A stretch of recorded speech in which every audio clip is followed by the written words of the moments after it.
Kemudian daripada itu, aku melihat 4 malaikat berdiri pada keempat penjuru bumi, dan mereka menahan keempat angin bumi, supaya jangan ada angin bertiup di darat, atau di laut, atau di pohon-pohon.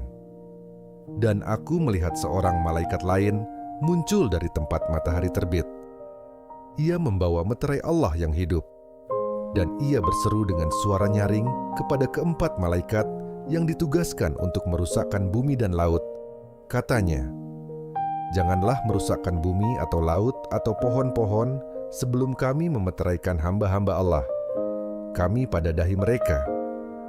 Dan aku mendengar jumlah mereka yang dimeteraikan itu, 144.000 yang telah dimeteraikan dari semua suku keturunan Israel.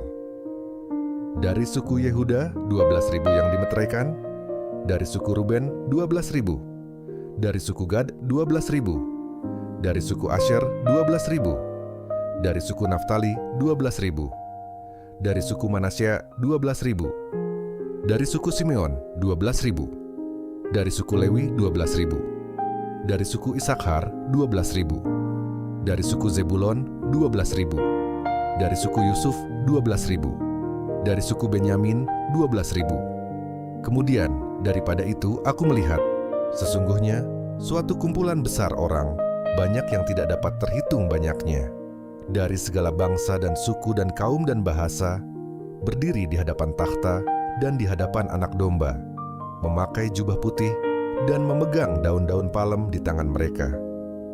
Dan dengan suara nyaring mereka berseru, "Keselamatan bagi Allah kami, yang duduk di atas takhta dan bagi Anak Domba." Dan semua malaikat berdiri mengelilingi takhta dan tua-tua dan keempat makhluk itu. Mereka tersungkur di hadapan takhta itu dan menyembah Allah sambil berkata, "Amin, puji-pujian dan kemuliaan dan hikmat dan syukur dan hormat dan kekuasaan dan kekuatan bagi Allah kita sampai selama-lamanya.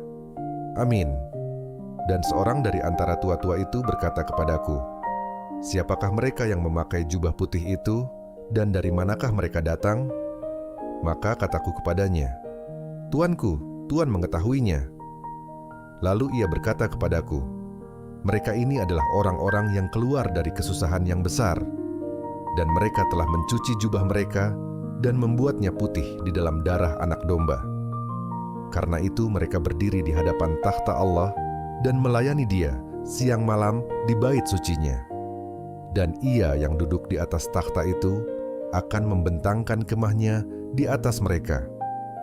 Mereka tidak akan menderita lapar dan dahaga lagi, dan matahari atau panas terik tidak akan menimpa mereka lagi.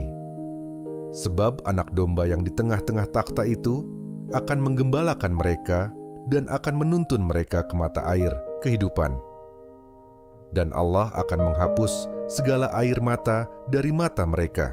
Dan ketika Anak Domba itu membuka meterai yang ketujuh, maka sunyi senyaplah di sorga, kira-kira setengah jam lamanya. Lalu aku melihat ketujuh malaikat yang berdiri di hadapan Allah, dan kepada mereka diberikan 7 sangkakala.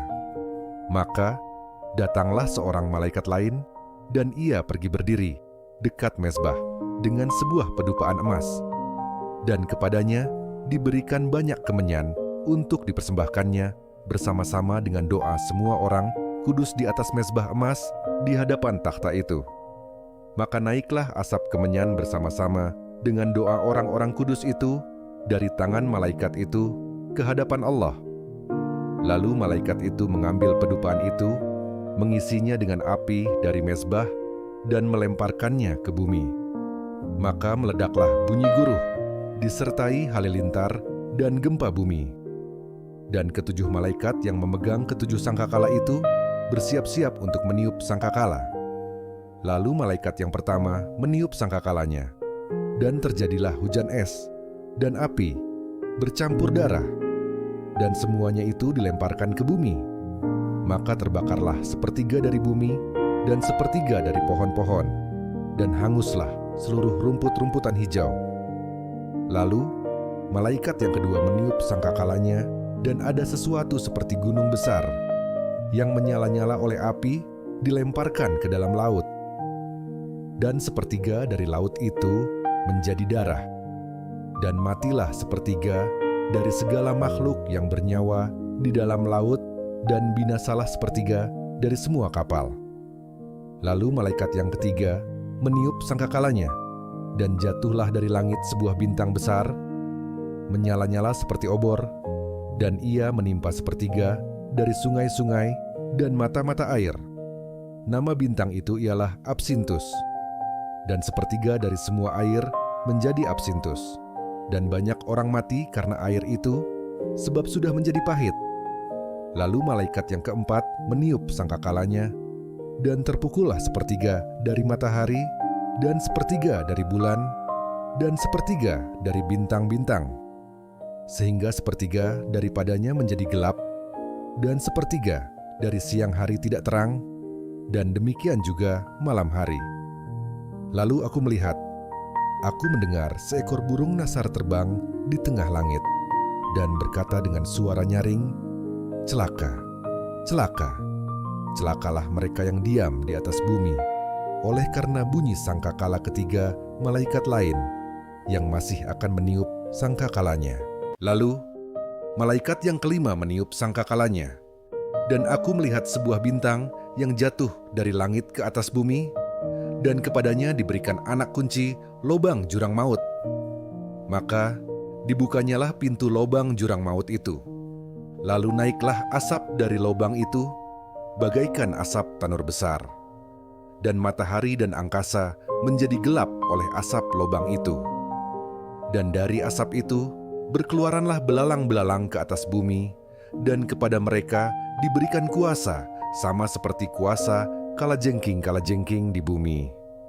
Dan kepada mereka dipesankan supaya mereka jangan merusakkan rumput-rumput di bumi, atau tumbuh-tumbuhan, ataupun pohon-pohon, melainkan hanya manusia yang tidak memakai meterai Allah di dahinya. Dan mereka diperkenankan bukan untuk membunuh manusia, melainkan hanya untuk menyiksa mereka 5 bulan lamanya.